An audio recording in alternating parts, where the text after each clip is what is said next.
Imagine pouring your life savings into your son's dream home, only for him to slam the door in your face on Christmas Eve. "Dad, you're not welcome here," he said, while his snob in-laws took your place at the table. But what if that betrayal ignited a firestorm of justice? By New Year's, I'd canceled their mortgage payments, and that was just a spark. Stick around. This revenge gets nuclear. If you've ever been stabbed in the back by family and dream of the ultimate comeback that leave them begging for mercy, smash that like button right now.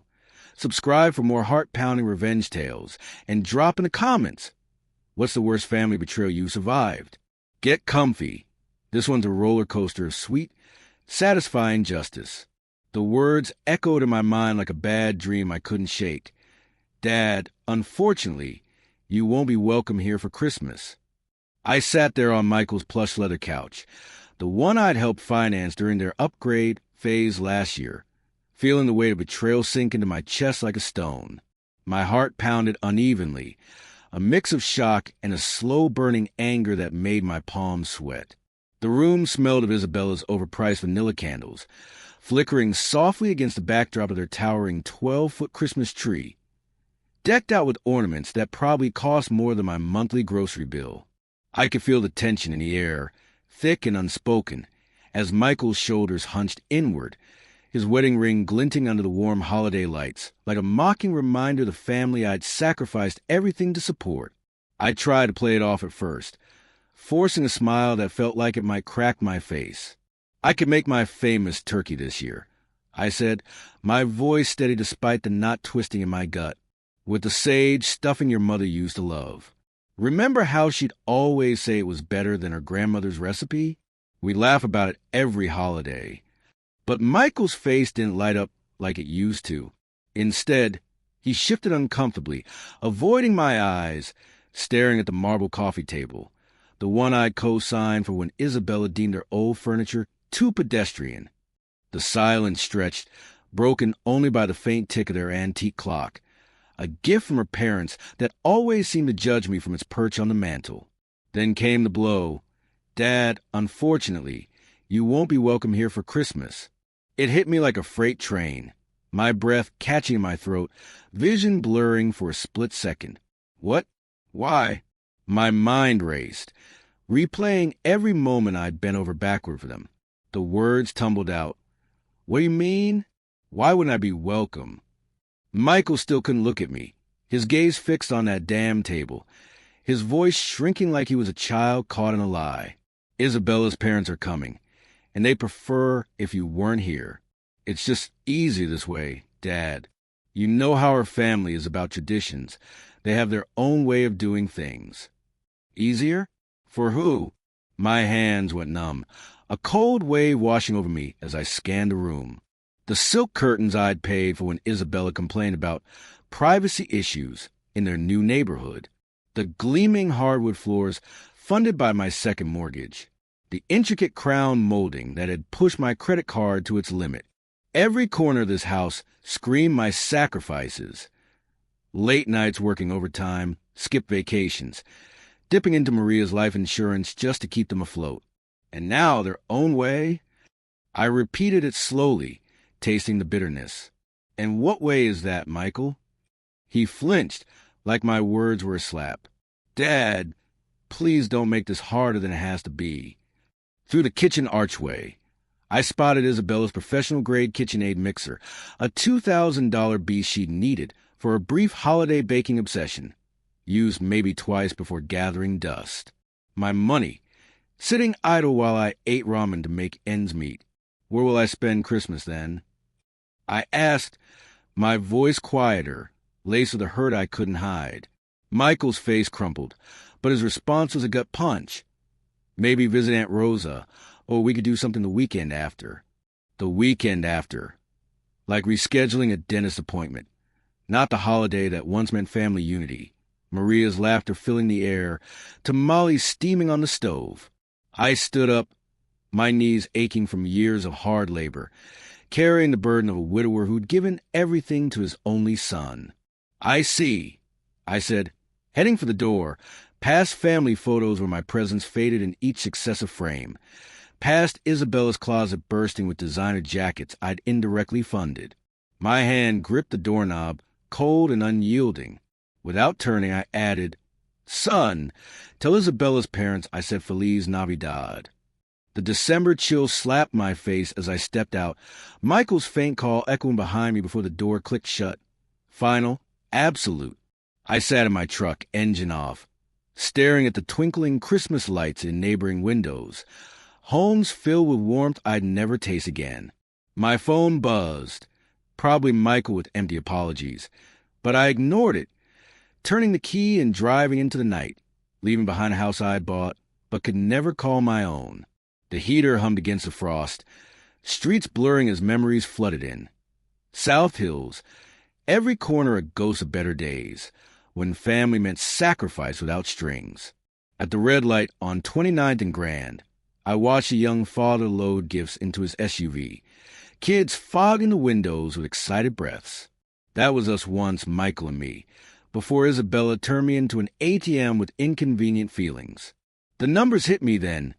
$2,800 monthly for 5 years, $140. 000 vanished, more than Maria and I saved for retirement. I pressed the accelerator hard as the light changed, the truck growling in sync with my rage. 5th Street, where I'd refinanced our home, Maria's and mine, for their down payment. The loan officer's pitying look. "Mr. Flores, are you sure?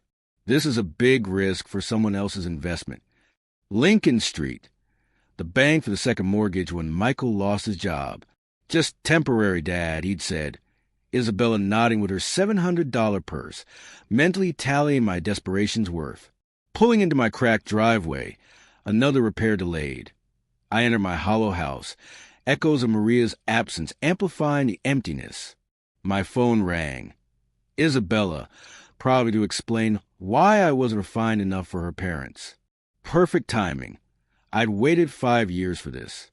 Answering on the 4th ring, her voice dripped fake sugar. "Dennis, I heard about the little misunderstanding." Misunderstanding? Leaning on my counter, coat still on, I kept calm. "No misunderstanding, Isabella. You were clear." She sighed, rustling shopping bags, probably blowing money meant for bills. "Look, my parents are traditional. They're not used to your kind of cooking. All that spicy Mexican food and loud music. And frankly, they're educated people. They expect conversations about current events, literature, art." The insult burned. "You're kind." I countered.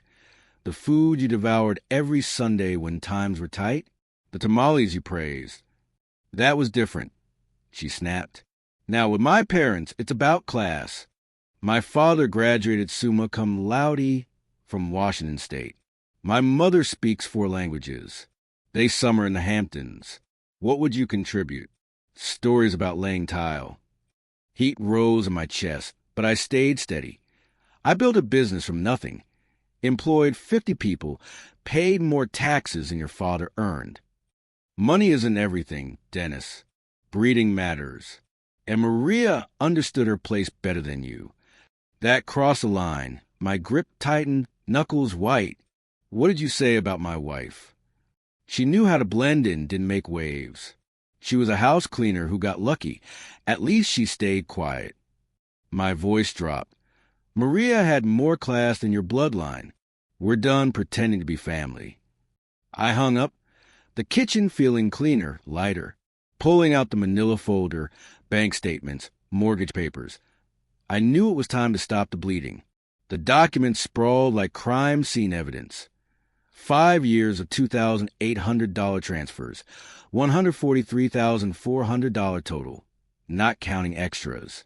Maria's insurance, my retirement, gone into their fantasy while I scrimped. Calling the bank, I canceled it immediately, the word done, tasting like victory. Watching papers burn in the fireplace, I raised whiskey to Maria's photo. "Merry Christmas" to me. Next morning, Isabella called at 10:47. Pick up my parents from the airport. Flight 447 at 2 o'clock. Audacity after banning me? Did you forget our talk? Focus on practical matters. You're the only one with time. And you're too weak to be my rival. Quietly, what airline? Alaska Air Carousel 3. We're something decent, don't embarrass us. She hung up without thanks. At 2:15, I sipped Earl Grey, ignoring her buzzing phone. By 3:30, 6 missed calls. By 4:15, constant buzzing. I unplugged everything, enjoying grilled cheese. Comfort I denied myself. At 5 o'clock, pounding at the door, Cody, Catherine. Isabella stormed in, furious about the 3-hour wait. What the hell? Cody shouted. Catherine, barbaric. Isabella, you humiliated us. My voice cut. Get out. Cody threatened. I have connections, important people. Catherine, actions have consequences. I countered. This is a lesson in arrogance. They left vowing regret, but anticipation stirred in me. 3 days later, the Spokane Review headline. Spokane businessman abandons elderly couple at airport during holiday storm. Lies. 52 degrees sunny day twisted into blizzard. Me as erratic villain. Cody's planted story via connections. War declared. I researched. Cody's club memberships. Catherine's curated Instagram. Isabella's boastful Facebook. Michael's LinkedIn linking to the editor. Mistakes. Underestimating me. Going public. Documenting hypocrisy. Timeline built. $237,468 total support. December 18th. 7 days to Christmas justice. 3 days immersed. Tabs open on their lives. Cody, trusted banker with much to lose. Catherine, fake elegance. Isabella, flaunting my funded luxuries. Michael's connection confirmed the plot. Documented everything. 12 copies for dinner guests. Christmas Eve. Suited up, briefcase ready. Arrived 6:45. Unlocked door. Arrogance. Entered dining room. Shock. Good evening. I hope you don't mind. Isabella. Leave. But I distributed packets. Who really paid for this? Silence as guests read. $168,000 mortgages, renovations. Newspaper lies exposed. No storm. Real exclusion due to class. Quotes. Too low class for Mexican food. Guests turned. Unconscionable. Cody blustered, but facade crumbled. Michael whispered, I didn't know. Your wife did. Social shift. Disgust. Enjoy dinner. Last one I pay for. Eruption behind me. Accusations. Beautiful chaos. March. Foreclosure letter. $8 for 100 arrears. Ignored desperate calls. Michael knocked. Wrinkled. Defeated. Sorry about everything. Admitted hearing slurs on Maria. House in foreclosure. Figure out like a grown man. He cried. Lost you. You gave me away. Forgiveness? Build from scratch. No more subsidies. He left, shoulders straight. Hope flickered. In the end, justice isn't always loud. Sometimes it's reclaiming your worth, letting karma collect the debts. Family isn't blood. It's respect earned, not demanded. This story reminds us. Underestimation invites downfall. If this epic takedown fired you up, hit like, subscribe for more revenge masterpieces, and comment. What's your ultimate family justice story? Click the box for the next tale. See you there.